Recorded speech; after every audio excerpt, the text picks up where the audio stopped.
Bismillahirrahmanirrahim.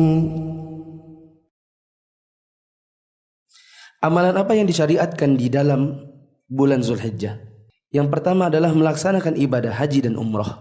Al-umratu ila al-umrati kafaratan lima bainahuma wa al-hajjul mabrur laisa lahu jazaa'un illa al-jannah. Nabi SAW mengatakan umrah yang satu ke umrah yang berikutnya merupakan penebus dosa yang dikerjakan di antara kedua umrah tersebut. Dan haji yang mabrur tidak ada balasan yang lain untuknya kecuali surga. Al-Imam An-Nawawi berkata, untuk haji yang mabrur, untuk orang yang haji mabrur, sekedar diampuni dosa enggak cukup.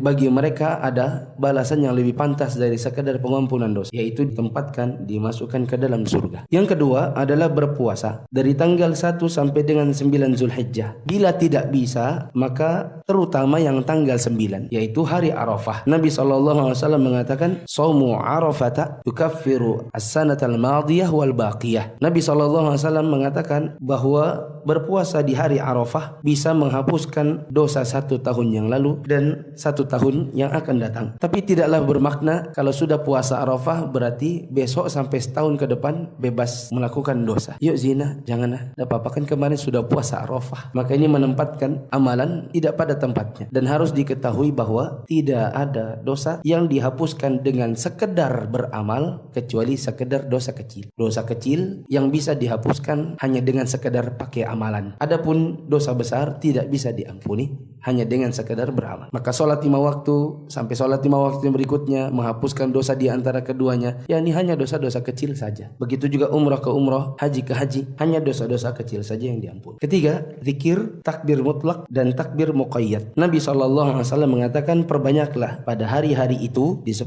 hari yang pertama dengan tahlil, takbir dan tahmid. Takbir yang mutlak dilakukan setiap saat, baik siang maupun malam, sampai matahari terbenam di akhir hari tasyrik, yaitu tanggal 13 Zulhijjah. Maka jamaah yang dirahmati Allah, nanti jangan heran apabila ada orang takbiran tanggal 2, 3, 4 Zulhijjah. Sebagian kaum muslimin, terutama di Indonesia, kita tidak biasa mendengar. Tapi bila ada, maka jangan heran. Karena itu termasuk di antara zikir yang disebut dengan takbir mutlak. Waktu saya dulu tinggal di Saudi, di depan kontrakan ada masjid. Di pintu masjid ditempeli oleh takmirnya tulisan untuk memperbanyak zikir dan takbir. Jadi sebagian orang-orang di sekitaran masjid itu di tanggal 1 sampai dengan tanggal 9 mereka pun sudah takbiran. Maka saya dengar tetangga Indonesia ada yang berkata, hebat ya kau di Saudi ini, sudah lebaran. Tapi maksudnya itu mengejek, dan yang benar dia mengejek dirinya sendiri. Karena dia tidak berarti yang namanya zikir berupa takbir mutlak. Kemudian takbir muqayyad dilakukan setiap saat selesai sholat fardu sejak pagi hari Arafah, setelah selesai sholat subuh